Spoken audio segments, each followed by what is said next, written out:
11월 17일입니다. D-6네요.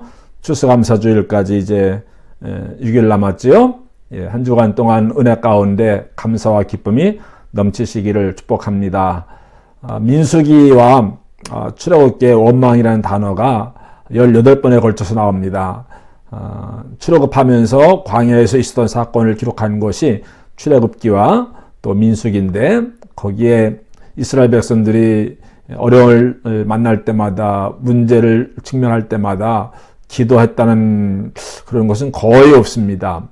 거의 없어요. 항상 원망과 불평과 또 불만, 불순종으로 계속 반응을 했던 것을 보게 됩니다. 첫 번째 원망을 했던 사건이 출애굽기 15장에 나옵니다. 홍해를 지나서 광야길을 사흘간 가는데 마실 물이 없어요. 그래서 이스라엘 백성들이 모세에게 원망을 하게 됩니다.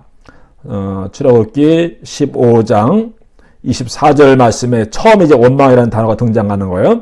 백성이 모세에게 원망하여 이르되 우리가 무엇을 마실까 하매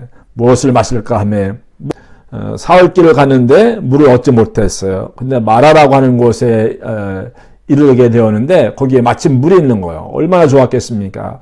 그래서 물을 마셔보니까는 마실 수 없는 그런 쓴물이었어요. 그래서 그곳의 이름을 마라다 이렇게 붙였다고 하는데, 마라는 히브리어로 고통, 쓰다, 이제 이런 것을 뜻하지 않습니까? 마실 수 없는 물은 물인데 마실 수 없는 물이었던 것이에요. 그래가지고 모세에게 원망을 하게 되지 않습니까? 그때 하나님께서 모세에게, 이럴 때마다 이제 모세 하나님 앞에 기도를 하더라고요. 이런 공식이 있습니다. 문제를 만납니다. 이스라엘 백성들이 모세를 원망합니다. 때로 하나님을 원망합니다. 그때 모세가 하나님 앞에 기도합니다. 하나님께서 모세의 기도를 들으시고 문제를 해결해 주십니다. 때로는 그들이 원망한 것에 대해서 하나님께서 심판도 함께 내려주시는 것을 볼 수가 있습니다. 이렇게 마라에 가서 쓴물을 경험하게 되었을 때, 마실 수 없는 물을 만나게 되었을 때 어떻게 했는가 하면은 그 물을 위에다가 막대기를 하나 던져라. 그래서 모세가 그렇게 했습니다. 그랬더니 그 쓴물이 단물로 변해서 그 물을 마실 수 있게 되었다. 이런 기적의 사건이 출애굽기 15장에 나오고 있습니다. 쓴물인데 하나님께서 단물로 바꿔주셨어요. 어떻게 하니까? 거기에 막대기를 던지니까. 이렇게 해서 이제 쓴물이 단물로 바뀌게 되었고, 그런 다음에 이제 마라를 떠납니다. 그리고 얼마쯤 가니까는 엘림이라고 하는 곳이 나오게 됩니다. 엘림에 이르게 되니까는 거기에 샘이 12개가 있는 거예요. 그리고 종려나무가 79그루가 있는 거예요. 어딘데? 광야인데 샘이 12개고, 또 샘이 있으니까는 종려나무가 70그루나 이렇게 무성하게 자라고 있는, 이런 것을 보고 뭐라고 그러죠? 오아시스를 만나게 된 겁니다.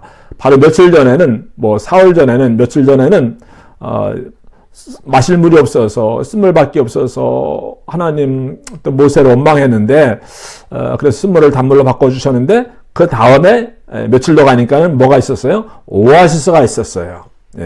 오아시스가 있는 것도 모르고 마실 물이 없다고 우리가 죽게 되었다라고 원망하고 불평했던 이스라엘 백성들의 모습을 보게 됩니다.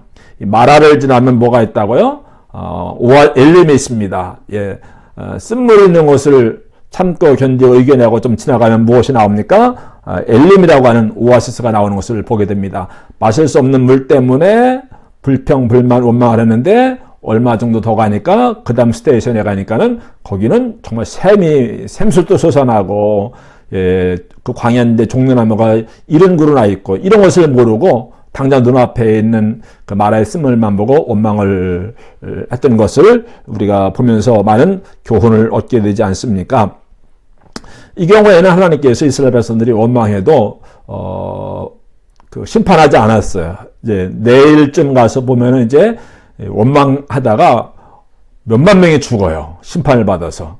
근데 오늘은 첫 번째 출애굽하면서 원망 사건이 나오는데, 오늘은 하나님이 그냥 넘어가 주십니다.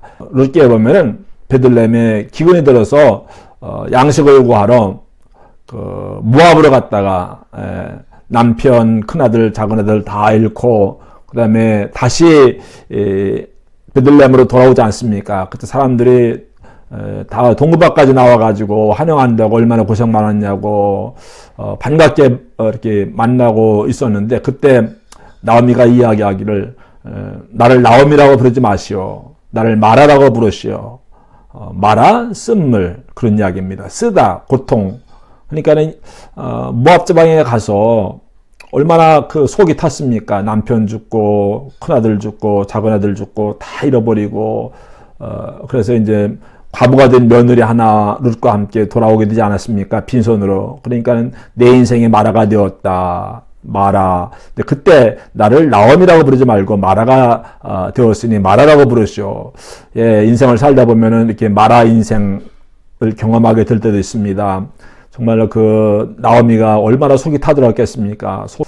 마라, 나는 마라다. 기쁨도 없고 소망도 없고 감사할 것도 없고 절망 가운데 희망도 없고 내 마라 인생을 살아가고 있다. 이제 그런 고백을 하는데, 그 마라가 오늘 바로 여기 나옵니다. 출애굽기 15장에 쓴물, 쓴물, 마실 수 없는 물, 이것을 마라에 그런 쓴물이 있었다. 이제 그렇게 나오고 있지 않습니까?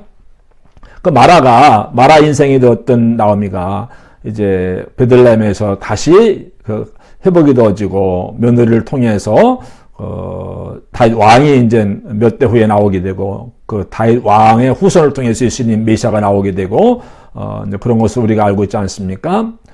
힘들고 고통스럽고 절망 가운데 있는 마라 인생을 살아가고 있는 그런 분들, 또 그럴 때가 우리가 있는데, 그래도 그 마라를 잘 참고 견디면은 다시 기쁨이 회복이 되어지고, 예, 오늘 마라를 지나니까는 엘림이 나오게 되고, 엘림에는 오아시스가 있었고, 또 마라가 되어서 나오미가 고향 땅에 돌아왔는데 거기서 다시 회복이 되어지고 놀라운 축복을 받게 되지 않았습니까? 예, 마라를 지나면은 무엇이 있다? 엘림이 있다. 오아시스가 나온다. 네, 쓴물이 있을 때 하나님께서 단물로 바꿔주신 하나님, 마라 인생을 단물과 같은 인생으로, 엘림과 같은 인생으로 바꿔주신 하나님, 그런 하나님이 있습니다. 쓴물 있다고 원망하지 마시고, 예, 참고 견디고 이겨내면은, 예, 마침내 며칠만 더 가면 엘림이 나옵니다. 엘림, 오아시스, 축복이 나오지 않습니까? 예, 그 엘림을 바라보면서 마라를 잘 지나갈 수 있는 저와 여러분 될 수 있게 되기를 주님의 이름으로 축복합니다.